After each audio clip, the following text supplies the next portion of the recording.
ಲಾಟಿಗೂ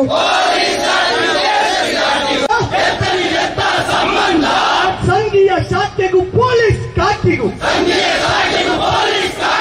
ಸಂಘೀಯ ಶಾಖೆಗೂ police ಕಾಕಿಗೂ ಎತ್ತನಿಂದೆತ್ತ ಅನುಬಂಧ ನ್ಯಾಯವ ನೀಡುವ ಪೊಲೀಸರೇ ರಕ್ಷಕ ಠಾಣೆ ಪೋಷಕರಾದರೆ ನ್ಯಾಯ ನೀತಿ ಪಡೆಯುವರೇ ನ್ಯಾಯ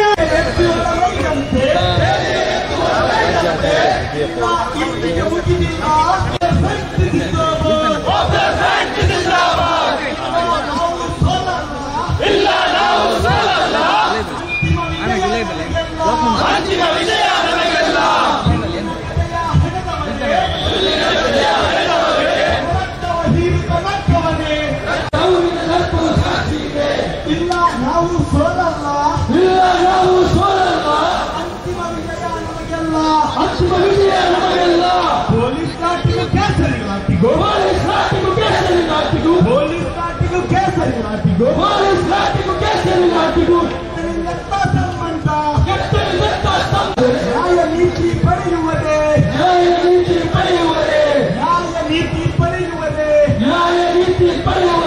ಧಿಕ್ಕಾರ ಪೊಲೀಸ್ ಗೌರಿಗೆ ಧಿಕ್ಕಾರ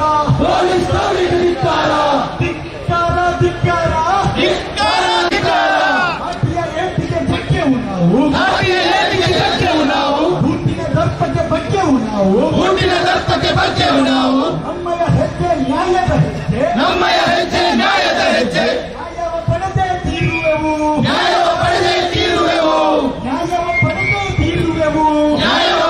ತೀರುವೆವು ಜಿಂದಾಬಾದ್ ಪಾಪ್ಯುಲರ್ ಫ್ರಂಟ್ ಜಿಂದಾಬಾದ್ ಬಗ್ಗುವುದಿಲ್ಲ ಕುಗ್ಗುವ ಪ್ರಶ್ನೆಯೂ ಇಲ್ಲಿಲ್ಲ ಲಾಠಿಯ ಕಾನೂನು ಕಾಲಿಗೆ ಮಾತ್ರ ನೆತ್ತಿಯ ರಕ್ತಕ್ಕೆ ದೊರೆಯಲ್ಲಿ ಬಗ್ಗುವುದಿಲ್ಲ ಹಿಂಜರಿಯುವುದಿಲ್ಲ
ಬೂಟಿನ ದರ್ಪಕ್ಕೆ ಬಗ್ಗೆವು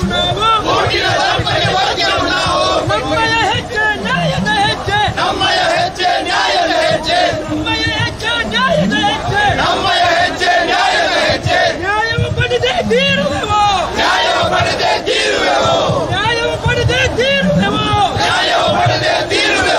ಜಿಂದಾಬಾದ್ ಪಾಪ್ಯುಲರ್ ಫ್ರಂಟ್ ಜಿಂದಾಬಾದ್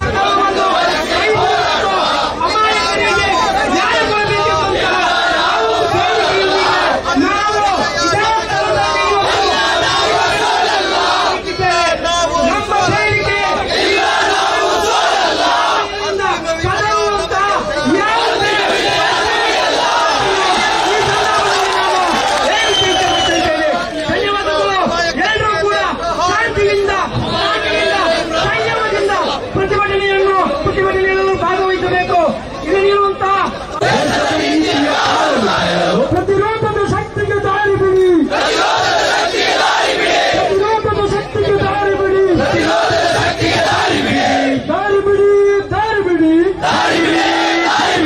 ಪ್ರತಿರೋಧದ ಶಕ್ತಿಗೆ ದಾರಿ ಬಿಡಿ ಪೊಲೀಸ್ ಲಾಟಿಗೂ ಕೇಸರಿ ಲಾಟಿಗೂ ಲಾಟಿಗೂ ಎತ್ತನಿನೆತ್ತ ತಾನೇ ಭಕ್ಷಕರಾದರೆ ನ್ಯಾಯ ನೀತಿ ಪಡೆಯುವರೇ ಧಿಕ್ಕಾರ ಧಿಕ್ಕಾರ ಪೊಲೀಸ್ ಕಾರ್ಯಕ್ಕೆ ಧಿಕ್ಕಾರ ಧಿಕ್ಕಾರ ಧಿಕ್ಕಾರ ಪೊಲೀಸ್ ಕಾರ್ಯಕ್ಕೆ ಧಿಕ್ಕಾರ ಲಾಠಿಯ ಏಟಿಗೆ ಧಕ್ಕೆವು ನಾವು ಬೂಟಿನ ದರ್ಪಕ್ಕೆ ಬಗ್ಗೆವು ನಾವು ನ್ಯಾಯವ ಪಡೆದೇ ತೀರುವೆವು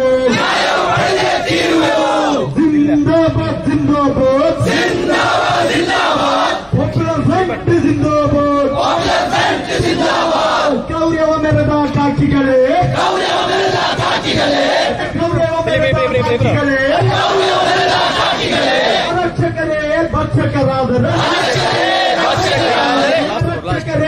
ಅಂತ ಕ್ರೌರ್ಯ ಮೆರೆದ ಪೊಲೀಸರ ವಿರುದ್ಧದ ಒಂದು ಜನಾಂದೋಲನವಾಗಿದೆ ಇದು ಅಂತ ಹೇಳುವಂತದನ್ನ ನಾನು ಈ ಸಂದರ್ಭದಲ್ಲಿ ಹೇಳಲಿಕ್ಕೆ ಬಯಸ್ತಾ ಇದ್ದೇನೆ. ಮೊತ್ತ ಮೊದಲಿಗೆ ಉಪ್ಪಿನಂಗಡಿಯಲ್ಲಿ ಅಲ್ಲಿ ಶಾಂತಿಯುತವಾಗಿ ಪ್ರತಿಭಟನೆಯನ್ನ ನಡೆಸುತ್ತಿದ್ದಂತಹ ನಮ್ಮ ಕಾರ್ಯಕರ್ತರನ್ನ ಕೆರಳಿಸಿ ಅವರಿಗೆ ಲಾಠಿಯಿಂದ ಬೂಟಿನಿಂದ ಹೊಡೆದು ಅವರ ತಲೆಗಳಿಗೆ ಗಂಭೀರ ಗಾಯವನ್ನಗೊಳಿಸಿ ಅವರು ನಮಾಜು ಮಾಡುತ್ತಾ ಇದ್ದಂತಹ ಸಂದರ್ಭಗಳಲ್ಲಿ ಆ ಸಂದರ್ಭದಲ್ಲಿ ಹಾಕಿದಂತಹ ಟರ್ಪಲನ್ನು ಕೂಡ ಎಳೆದು ಹಾಕಿ ನಮ್ಮ ಕಾರ್ಯಕರ್ತರನ್ನ ಪ್ರಚೋದಿಸಲಿಕ್ಕೆ ಪ್ರಯತ್ನ ಪಟ್ಟಂತಹ ಸಂದರ್ಭಗಳಲ್ಲೂ ಕೂಡ ಆ ವರ್ತನೆಯನ್ನ ಮಾಡಿದ ಪೊಲೀಸರ ವಿರುದ್ಧ ನಮ್ಮ ಕಾರ್ಯಕರ್ತರಿಗೆ ಆಕ್ರೋಶವಿತ್ತಾದರೂ ಕೂಡ ಅವರು ಧರಿಸಿದ ಕಾಕಿಯ ಗೌರವಕ್ಕೆ ಮಾನ್ಯತೆಯನ್ನ ಕೊಟ್ಟು ಶಾಂತಿಯನ್ನ ಕಾಪಾಡಿದ ರಕ್ತದ ಮಡುವಿನಲ್ಲೂ ಕೂಡ ಸಂವಿಧಾನವನ್ನ ಎತ್ತಿ ಹಿಡಿದ ನನ್ನ ಕಾರ್ಯಕರ್ತರಿಗೆ ನಾನು ಮೊದಲಿಗೆ ಸಲ್ಯೂಟ್ ಅನ್ನು ಹೊಡಿಲಿಕ್ಕೆ ನಾನು ಬಯಸ್ತೇನೆ. ನಿಮಗೆ ಗೊತ್ತಿರಬಹುದು ಅಲ್ಲಿ ನಡೆದದ್ದು ಏನು, ಉಪ್ಪಿನಂಗಡಿಯಲ್ಲಿ ನಡೆದಿರುವಂತದ್ದು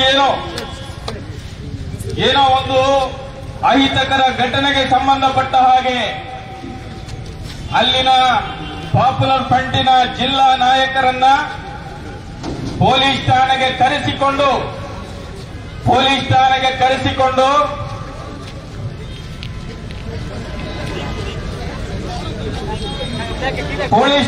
ಕರೆಸಿ ಅವರ ಹತ್ರ ಹೇಳ್ತಾರಂತೆ, ನೀವು ಆರೋಪಿಗಳನ್ನ ತಂದು ಕೊಟ್ರೆ ನಿಮ್ಮನ್ನ ಬಿಡ್ತೇವೆ ಅಂತೇಳಿ. ನಾನು ಕೇಳ್ತಾ ಇದ್ದೇನೆ, ಪೊಲೀಸರೇ, ಹಾಗಿದ್ರೆ ಸರ್ಕಾರ ನಿಮಗೆ ಸಂಬಳವನ್ನ ಕೊಟ್ಟು ನೀವು ಮಾಡುವ ಕೆಲಸವಾದರೂ ಏನು? ಸಾಧ್ಯವಾಗದೇ ಇದ್ದಾಗ ಅಮಾಯಕರಾದ ನಮ್ಮ ನಾಯಕರನ್ನ ಠಾಣೆಯಲ್ಲಿ ಕೂರಿಸಿ ನೀವು ಆರೋಪಿಗಳನ್ನ ತಂದುಕೊಡಿ, ನಿಮ್ಮನ್ನ ಬಿಟ್ಟು ಬಿಡ್ತೇವೆ ಅಂತೇಳಿ ಹೇಳೋದಾದ್ರೆ ಪೊಲೀಸರಿಗಿರುವಂತಹ ಕೆಲಸ ಏನು ಅಂತ ಹೇಳುವಂತದ್ದನ್ನ ನಾವಿಲ್ಲಿ ಪ್ರಶ್ನೆಯನ್ನ ಮಾಡಬೇಕಾಗ್ತದೆ. ಆತ್ಮೀಯರು, ನಾವಿಲ್ಲಿ ಗಮನಿಸಬೇಕಾದ್ದು, ಕೆಲವೊಮ್ಮೆ ಯಾಕೆ ನಾವು ನಿರಂತರವಾಗಿ ಪೊಲೀಸ್ ಇಲಾಖೆಯ ವಿರುದ್ಧ ಪ್ರತಿಭಟನೆಯನ್ನ ಮಾಡಬೇಕಾಗ್ತದೆ ಅಂತ ಹೇಳುವಂತ ಪ್ರಶ್ನೆಗಳು ಕೆಲವೊಮ್ಮೆ ನಮ್ಮ ಹತ್ರ ಕೇಳ್ತಾರೆ. ಯಾಕೆ ನೀವು ಪೊಲೀಸರ ವಿರುದ್ಧವೇ ಮಾತಾಡ್ತೀರಿ? ಪೊಲೀಸರ ವಿರುದ್ಧ ನಾವು ಮಾತನಾಡುತ್ತಾ ಇರುವಂತದ್ದಲ್ಲ, ಬದಲಿಗೆ ಪೊಲೀಸರ ಇಲಾಖೆಯಲ್ಲಿರುವಂತಹ ಈ ತಾರತಮ್ಯ ನೀತಿಯನ್ನ ಕೊನೆಗೊಳಿಸದೆ ಪೊಲೀಸ್ ಇಲಾಖೆಯಲ್ಲಿರುವಂತಹ ಈ ರೀತಿಯ ದುಷ್ಟ ಮನಸ್ಥಿತಿಯ ಕೆಲವು ಪೊಲೀಸರನ್ನ ಸ್ವಚ್ಛಗೊಳಿಸದೆ ಖಂಡಿತವಾಗಿಯೂ ಕೂಡ ಈ ರೀತಿಯ ಘಟನೆಗಳನ್ನ ಇಲ್ಲಿ ಕೊನೆಗಾಣಿಸಲಿಕ್ಕೆ ಸಾಧ್ಯ ಇಲ್ಲ ಅಂತ ಹೇಳುವಂತದ್ದನ್ನ ನೀವು ಅರ್ಥ ಮಾಡಿಕೊಳ್ಬೇಕು. ಹೋಮಗಳು ನಡೆದ ಕೂಡಲೇ ಮುಸಲ್ಮಾನರ ಮನೆಗಳಿಗೆ ನುಗ್ಗಿ ಅವರ ತಂದೆ ತಾಯಂದಿರನ್ನ ಬಂಧಿಸಿ ಪೊಲೀಸ್ ಠಾಣೆಯಲ್ಲಿ ಕೂಡಿ ಹಾಕಿ ಹೇಳ್ತಾ ಇದ್ರಿ, ನೀವು ನಿಮ್ಮ ಮಗನನ್ನ ತಂದು ಕೊಟ್ಟರೆ ನಿಮ್ಮನ್ನ ಬಿಡ್ತೇವೆ ಅಂತೇಳಿ. ಈಗ ಪಾಪ್ಯುಲರ್ ಫ್ರಂಟ್ ಇದೆ, ಆ ಕಾರಣಕ್ಕೆ ನಿಮ್ಮ ಆ ರೀತಿಯ ಕೆಲಸಗಳು ನಡೆಯದೇ ಇದ್ದಾಗ ನಮ್ಮ ನಾಯಕರನ್ನ ಬಂಧಿಸಿ ಈ ರೀತಿ ನೀವು ಹೇಳುವುದಾದ್ರೆ ಖಂಡಿತವಾಗಿ ನಾವು ಹೇಳಲಿಕ್ಕೆ ಇಚ್ಛೆ ಪಡ್ತಾ ಇದ್ದೇವೆ. ಈ ರೀತಿಯ ಹೋರಾಟಗಳು ಮುಂದೆಯೂ ಕೂಡ ನಡೀಲಿಕ್ಕಿದೆ. ನಮ್ಮ ಅಮಾಯಕ ನಾಯಕರನ್ನ ನೀವು ಬಂಧಿಸಿದ್ರೆ ನಮ್ಮ ಹೋರಾಟಗಳು ಅದು ಖಂಡಿತ ಮುಂದುವರಿಯುತ್ತದೆ ಅಂತ ಹೇಳುವಂತದ್ದನ್ನ ಈ ಸಂದರ್ಭದಲ್ಲಿ ನಾನು ಹೇಳಲಿಕ್ಕೆ ಬಯಸ್ತಾ ಇದ್ದೇನೆ. ಪೊಲೀಸ್ ತಾರತಮ್ಯ ನಿಮ್ಗೆ ಗೊತ್ತಿರಬಹುದು. ಪೊಲೀಸ್ ತಾರತಮ್ಯ ಮೊನ್ನೆ ಪ್ರತಿಭಟನೆ ಸಂದರ್ಭದಲ್ಲಿ ಅಲ್ಲಿನ ಇನ್ಸ್ಪೆಕ್ಟರ್ ನಾಗರಾಜ್ ಅಂತ ಹೇಳುವವರು ಅವರು ಒಂದು ಯಾವುದೇ ಧರ್ಮ ಇಲ್ಲ ಅಂತೇಳಿ ಪಾಪ್ಯುಲರ್ ಫ್ರಂಟ್ ಹೇಳುತ್ತದೆ, ನಾವು ಈ ಜನಾಂದೋಲನವನ್ನು ಕೂಡ ಮಾಡಿರುವಂತದ್ದು, ಈ ಹೋರಾಟವನ್ನು ಮಾಡಿರುವಂತದ್ದು ಕೂಡ ನಿಮ್ಮ ಲಾಟಿಗೆ ಧರ್ಮ ಇರಬಾರ್ದು ಅಂತ ಹೇಳುವ ಕಾರಣಕ್ಕೆ ಅಂತ ಆದ್ರೆ ನೀವು ಏನು ಮೊನ್ನೆ ಬಾಯಿಯಲ್ಲಿ ಹೇಳಿದ್ದೀರೋ ಅದು ನಿಮ್ಮ ಕೃತಿಯಲ್ಲಿ ಕಾಣುವುದಿಲ್ಲ ಅಂತ ಹೇಳುವಂತದ್ದಾಗಿರ್ತದೆ. ನಾವಿಲ್ಲಿ ಹೇಳಿಕ್ಕಿರುವಂತದ್ದು ನೀವು ಹೇಳಿದ್ದು 100ಕ್ಕೆ 100 ಸತ್ಯ. ಪೊಲೀಸ್ ಇಲಾಖೆ ಅಂತ ಹೇಳಿದ್ರೆ ಅದು ಸಾಂವಿಧಾನಿಕವಾದಂತಹ ಹುದ್ದೆ.